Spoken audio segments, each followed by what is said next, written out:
उसने देखा भाई यहाँ चावल और दाल कितनी पड़ी है, भाई कोई ना कोई मान्यता होगी, यहाँ झंडा निकल रहा है, उस झंडे को पूजने लग गए। तब वो आया व्यक्ति जिसका गधा था, उसने कहा भाई यहाँ तो क्या दमदार न्यूज बराड़ा पर आप सभी का स्वागत है। आप देख रहे हैं दमदार न्यूज बराड़ा के माध्यम से संत शिरोमणि श्री गुरु रविदास जी महाराज का 605वां जन्म उत्सव गांव अदवाया मुसल में बड़ी धूमधाम से मनाया है।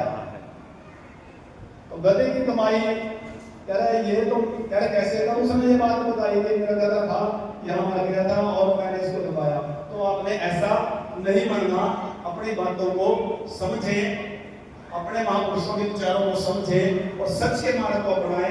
उस झंडे के पीछे उसका उद्देश्य देखे भी क्यों लगाया था, क्या कारण था, बिना सोचे समझे, बिना किसी बात को जाने किसी के लाइन में लगने की जरूरत नहीं है। अब ये व्यवस्था की बात थी, दो व्यवस्थाएं हैं। रैदास ब्राह्मण मत पूजिए जो हो गए गुणहीन, पूजिए चंड चंडाल के जो हो गुणहीन। आगे इसी को कोट करते हुए ये दूसरी बात लिखी है काली अक्षर में।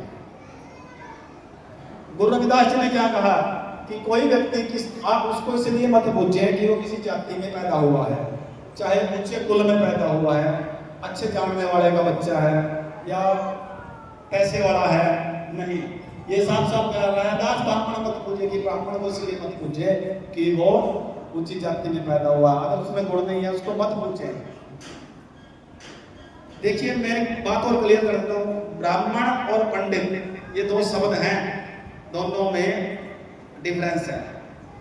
ब्राह्मण एक जाति विशेष है, पंडित विद्वान को बोला जाता है। पंडित वो होता है जो विद्वान होता है, जो लोगों को मार्ग दिखा सकता है, अच्छे मार्ग की तरफ ले जा सकता है, जिसको नीति का ज्ञान है, सामाजिक जीवन का ज्ञान है। और दूसरा क्या है, इसके साथ साथ ही तुलसीदास क्या लिखते हैं इनको कोट करने के लिए, पूजे विपर सकल गुणहीना शूद्र न पूजे वेद प्रवीणा। अब शूद्र लोग कौन थे उस समय में? अब तुलसीदास ने कहा कि गुरु रविदास जी ने यह बात कही है, रैदास ब्राह्मण मत पूजिए जो हो गए गुणहीन, पूज्य चरण चंडाल के जो हो गुण प्रवीण। कि कोई चंडाल व्यक्ति है, चाहे कोई नीची जाति में जाओ, मैं चंडाल किसको कहते हैं?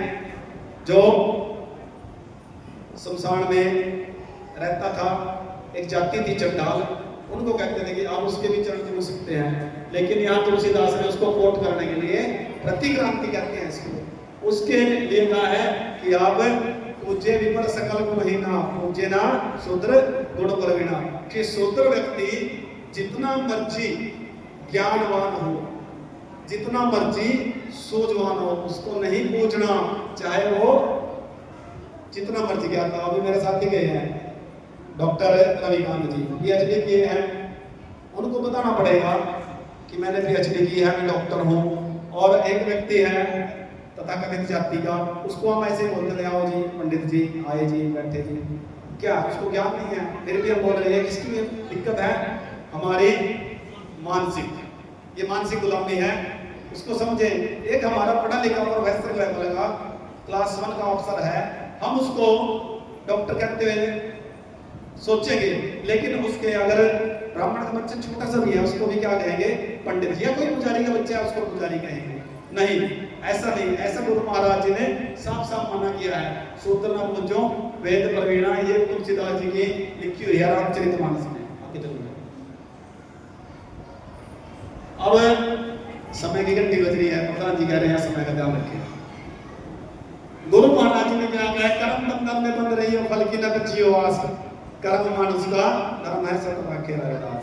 और जिनकी ज्यादातर चर्चा होती है, एक विशेष ग्रंथ है जिसकी हिंदी दे रखी है इसने, कर्मण्येव अधिकारस्ते मां फलेषु कदाचन मां कर्म हेतु भूर्मा फलो संलोकं मास्ति। कि कर्म करने में ही तुम्हारा अधिकार है। ये गीता का श्लोक है, साफ साफ कह रहा हूँ, गीता में लिखा है कर्म करने में तुम्हारा अधिकार है, उसके फल में कभी नहीं। कर्म को फल की इच्छा से करने वाला मत बन, और कर्मों को न करने में तुम्हारा लगाव नहीं होना। क्या ऐसा कोई व्यक्ति है जो बिना फल की इच्छा के काम कर सकता है। महाराज जी तो ये कह रहे हैं कि आपने कर्म करना है और फल की आस भी नहीं तजनी। मैं टीचर हूँ, अगर मैं बच्चे को कहूँगा आपने पास नहीं होना, आप पढ़ो, क्यों पढ़ेगा बच्चा? बच्चे का लक्ष्य है पढ़ना है, अच्छे नंबर लेने हैं, अच्छे नंबर लेकर के समाज में कामयाब होना है, अपना जीवन रक्षा करना है, उसका लक्ष्य है, ये फल है उसका, उसी के लिए वो कार्य करता है। जब उसने फल नहीं प्राप्त करना वो क्यों कर्म करेगा? लेकिन ये उक्ति किन के लिए थी? ये उक्ति उस समय एक तथाकथित ग्रंथ में शूद्र लोगों